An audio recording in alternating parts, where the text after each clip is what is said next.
दोस्तों कैसे हैं आप सब लोग। आई थिंक आप लोग बढ़िया ही होंगे। तो दोस्तों आज की जो वीडियो होने वाली है वो भारत के राष्ट्रपति पर होने वाली है। दोस्तों इस वीडियो को देखने के बाद आपके वनडे एग्जाम के चाहे कोई भी क्वेश्चन हो, चाहे यूपी लेखपाल के हो, चाहे भी किसी भी एग्जाम के क्वेश्चन हो, आपके इससे गलत नहीं होंगे। तो बात कर लेते हैं भारत के राष्ट्रपति के। जुड़े रहिए इस वीडियो के साथ 10-15 मिनट के लिए, ठीक है। आपका आई होप कोई भी क्वेश्चन गलत नहीं होगा। देखिए, भारत का जो राष्ट्रपति होता है वो भारत का प्रथम नागरिक होता है। ये आपको पता ही होगा, प्रेसिडेंट अपने भारत का प्रथम नागरिक होता है और उनकी जो पत्नी होती है, जो उनकी वाइफ होती है, वो फर्स्ट लेडी होती है, ठीक है। वहीं बात कर लेते हैं अगर किसी भी स्टेट का जो प्रथम नागरिक होता है वो कौन होता है। वो स्टेट का जो प्रथम नागरिक होता है वो राज्यपाल होते हैं, जिसको गवर्नर बोल देते हैं। वहीं जिले की बात कर लेते हैं, जिले में जो प्रथम नागरिक होता है वो कौन होता है, वो मेयर होते हैं, ठीक है, महापौर जिसको बोलते हैं।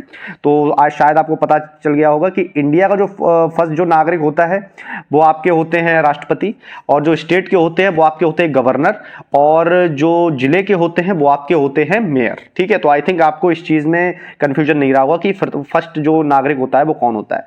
नेक्स्ट पॉइंट की बात करते हैं, भारत का शासन राष्ट्रपति के नाम से चलाया जाता है। देखिए, अगर कोई भी भारत सरकार चाहे विदेश के साथ कोई भी डील करती है या भारत देश में कोई भी डील करती है तो वो भारत के राष्ट्रपति के नाम से ही आता है, ठीक है। जैसे भारत का राजपत्र आपने देखा होगा तो उसमें राष्ट्रपति की बाकायदा साइन होते हैं, बाकायदा मोहर होती है, क्योंकि हमारे भारत का जो भी लेखा जोखा होता है वो सब भारत के राष्ट्रपति के नाम से चलता है, चाहे वो विदेशों के साथ चलता हो, चाहे वो हमारे देश के साथ चलता हो, ठीक है।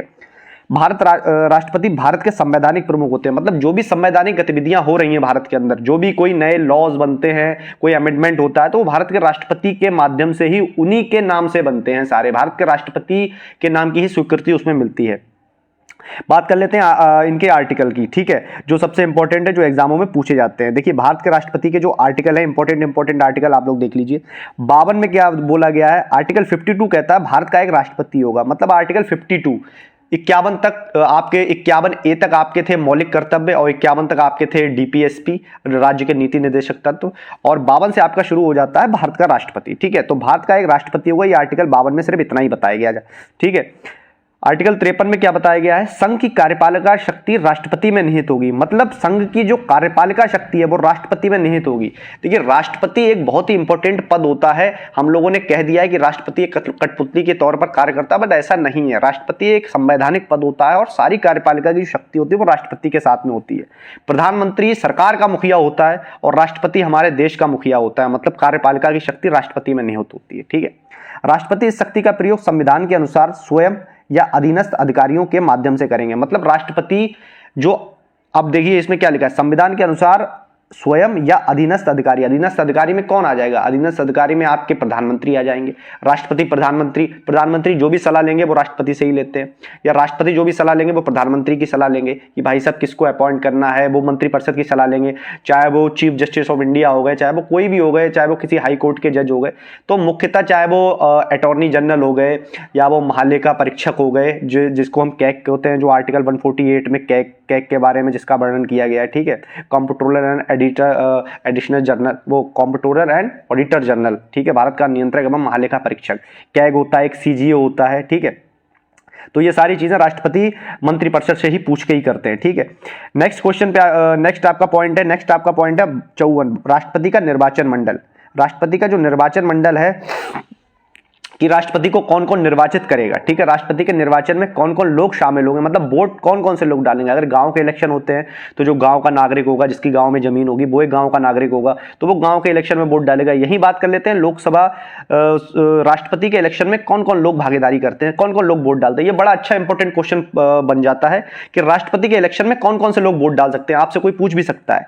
तो देखिए, राष्ट्रपति के इलेक्शन में कौन कौन वोट डाल सकता है। तो राष्ट्रपति इलेक्शन में लोकसभा के निर्वाचित सदस्य, जो निर्वाचित होकर आए हैं, जो चुन के आए हैं, जैसे 2019 में अभी इलेक्शन हुए थे, तो उसमें जो लोग चुन के आए वो राष्ट्रपति के इलेक्शन में वोट डाल सकते हैं। राज्यसभा के निर्वाचित सदस्य, जो राज्यसभा में निर्वाचित सदस्य होकर आए वो वोट डाल सकते हैं, ठीक है। वो लोग वोट नहीं डालेंगे जो मनोनीत की गए राष्ट्रपति द्वारा। राष्ट्रपति द्वारा जो मनोनीत सदस्य हैं, ठीक है, वो लोग वोट नहीं डाल सकते। जैसे 12 जो राज्यसभा में होते हैं ना, 12 राज्यसभा में होते हैं और 2 एंग्लो इंडियन लोकसभा में होते हैं, वो लोग इसमें वोट नहीं डाल सकते, क्योंकि वो राष्ट्रपति द्वारा अपनी मन से या अपने जहां जिस क्षेत्र का प्रतिनिधित्व कम होता है उसके द्वारा, साहित्य के क्षेत्र में या खेल कूद के क्षेत्र में जो लोग सही लगते हैं देश के माध्यम से, जो गंभीरता लिए हुए होते हैं, उनको चुनते हैं राष्ट्रपति। राज्यसभा के लिए 12, लोकसभा के लिए 2 एंग्लो इंडियन, वो अब खत्म कर दिया गया है। तो वो लोग इसमें वोट नहीं डाल सकते। ठीक है, नेक्स्ट पॉइंट क्या आता है इसमें, विधानसभा के निर्वाचित सदस्य। विधानसभा के निर्वाचित सदस्य, ठीक है, विधानसभा जो हमारी जो एमएलए होते हैं, मेंबर ऑफ लेजिस्लेटिव असेंबली, जिसके अभी इलेक्शन उत्तर प्रदेश में चल रहे हैं, तो उस प्रकार के लोग जो विधानसभा के लोग इसमें डाल सकते हैं, तो 3 लोग डाल सकते हैं। ठीक है, बाकी ये दिल्ली एंड पांडिचेरी ही एक ऐसे केंद्र शासित प्रदेश है जिसकी अपनी खुद की विधानसभा, बाकी में राष्ट्रपति शासन चलता है, बाकी में जो लेफ्टिनेंट गवर्नर का शासन चलता है। ठीक है, तो ये लोग इसमें डाल सकते हैं। ये 17वें संविधान संशोधन 1990 से ये तय किया गया था कि दिल्ली और पांडिचेरी के लोग डाल सकते हैं। तो ये 4 लोग ही इनके इलेक्शन में भाग ले सकते हैं। ठीक है, लोकसभा के निर्वाचित सदस्य, राज्यसभा के निर्वाचित सदस्य, विधानसभा के निर्वाचित सदस्य और दिल्ली एवं पांडिचेरी विधानसभा के निर्वाचित सदस्य। ठीक है, लोग आपको फंसा सकते हैं कि क्या एंग्लो इंडियन डालते हैं, क्या जो 12 सदस्य मनोनीत करते हैं वो डालते हैं? नहीं, ठीक है, वो लोग नहीं डाल सकते, लेकिन हाँ, राष्ट्रपति का जो महाभियोग लगेगा उसमें वो लोग पार्टिसिपेट कर देंगे।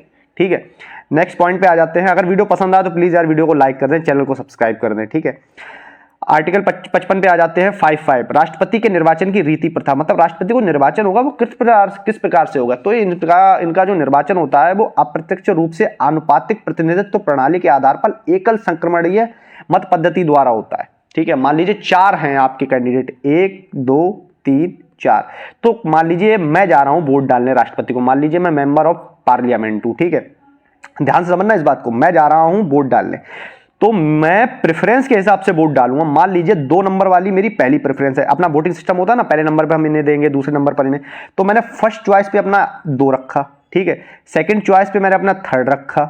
ठीक है, सेकंड चॉइस पे मैंने इन्हें रखा और 3rd चॉइस पे मैंने 4th वाले को रखा। मैं कंफ्यूजन करने के लिए इसीलिए समझा रहा हूं ताकि आपको समझ में आ जाए। फर्स्ट को फर्स्ट पे रखूंगा फिर आपको समझ में नहीं आएगा, और फर्स्ट वाले को मैंने 4th पे रखा। ठीक है, तो जब पहली गणना हो जाएगी तो जिसको सबसे अंत में वोट मिले होंगे, ठीक है, उसके वोट दूसरों में डिवाइड हो जाएंगे। ठीक है, जैसे मान लीजिए 4थे नंबर वाले को सबसे कम वोट मिले तो इनके जो वोट है इनमें डिस्ट्रीब्यूट हो जाएंगे, जो बाकी 1 2 3 वाले लोग बचे। ठीक है, ये बहुत से लोगों को ये चीज पता नहीं है कि ये किस प्रकार से वोट डिवाइड होते हैं। ठीक है, और इनकी वोट की एक वैल्यू भी होती है कि एमपी का वोट की वैल्यू कितनी होगी और एमएलए के वोट की वैल्यू कितनी होगी। अब इतना डीप में तो नहीं जाते हैं, इनके वोट की वैल्यू, इनके वोट की वैल्यू। ठीक है, क्योंकि एक एमपी का वोट काफी ज्यादा महत्वपूर्ण होता है एमएलए के अकॉर्डिंग। तो इस प्रकार से इनका निर्वाचन होता है। बस वीडियो ध्यान से देखना, बहुत अच्छी तरीके से समझ में आएगा। ठीक है, नेक्स्ट क्वेश्चन पे आ जाते हैं। आर्टिकल 56 क्या होगा, राष्ट्रपति का कार्यकाल कितना होगा, या आप भी जानते हैं 15 साल का, 5 वर्ष का कार्यकाल होगा। ठीक है, और ये जो है कार्यकाल अपना, अगर कोई राष्ट्रपति आगे चल के, अगर अभी जब तक राष्ट्रपति का चुनाव नहीं होता है या राष्ट्रपति नहीं चुनता है तो वही राष्ट्रपति तब तक बने रहेंगे। ठीक है, अब पॉइंट पे आ जाते हैं। 5 वर्ष से पहले उपराष्ट्रपति को त्याग पत्र देगा, पदमुक्त हो सकते हैं। उपराष्ट्रपति राष्ट्रपति को दे देगा भैया, उपराष्ट्रपति राष्ट्रपति को दे देगा और राष्ट्रपति उपराष्ट्रपति को अपना त्याग पत्र दे देंगे, भैया लो हमारा त्याग पत्र, हम जा रहे हैं अपने पद से। नेक्स्ट पॉइंट आ जाता है 58, राष्ट्रपति बनने के लिए राष्ट्रपति की योग्यता क्या होना चाहिए, यही है, सेम है। भारत का नागरिक होना चाहिए, न्यूनतम 35 वर्ष एज होनी चाहिए, लाभ के पद पर ना हो। ठीक है, लाभ का पद मतलब सरकार से कोई भी ऐसा पद ग्रहण ना कराओ जिससे सरकार से उसे सैलरी प्राप्त होती हो। ठीक है, उस पद पर ना हो। ये अनुच्छेद 58 है ये। ठीक है, राष्ट्रपति की योग्यता के बारे में बताता है। लोकसभा का सदस्य निर्वाचित होने के योग्य हो, मतलब उसे एमपी, मेंबर ऑफ पार्लियामेंट निर्वाचित करने का मतलब उसे ये हो कि भाई साहब ये एमपी बन सकते हैं, जो जो वहां योग्यताएं हैं वो राष्ट्रपति बनने में योग्यताएं। ठीक है, नेक्स्ट पॉइंट पे आ जाते हैं। नेक्स्ट पॉइंट क्या है, लोकसभा का सदस्य निर्वाचित होने के योग्य हो, ये तो पुराना ही पॉइंट है।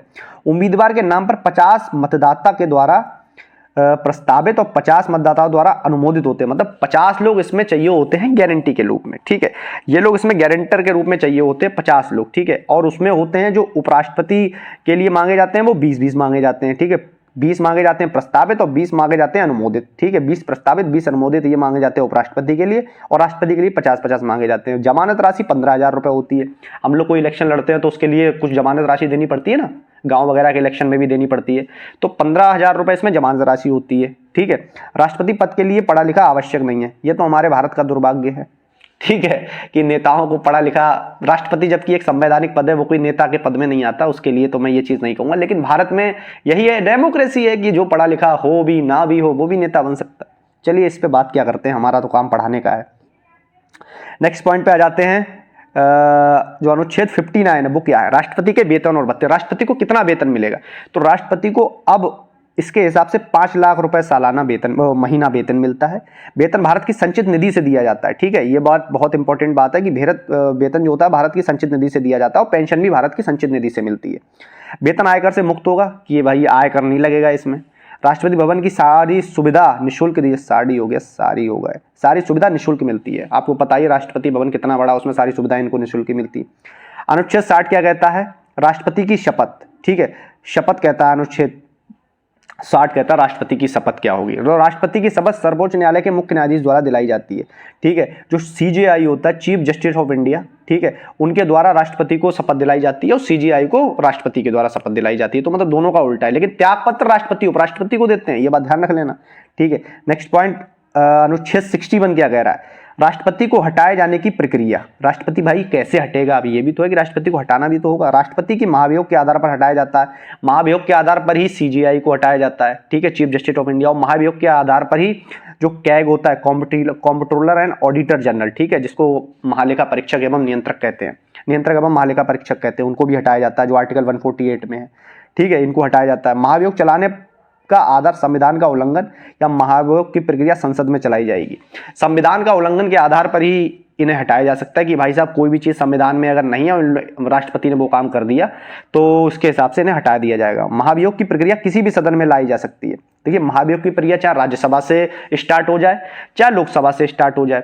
यदि महाभियोग का प्रस्ताव लोकसभा में ला रही है तो लोकसभा के 1/4 सदस्य, ठीक है, 1/4 सदस्य का मतलब जैसे अगर 400 लोकसभा के सदस्य हैं तो 1/4 का मतलब 100, लगभग 100 सदस्य 14 दिन से पहले सूचना देकर प्रस्ताव लाएंगे, ठीक है।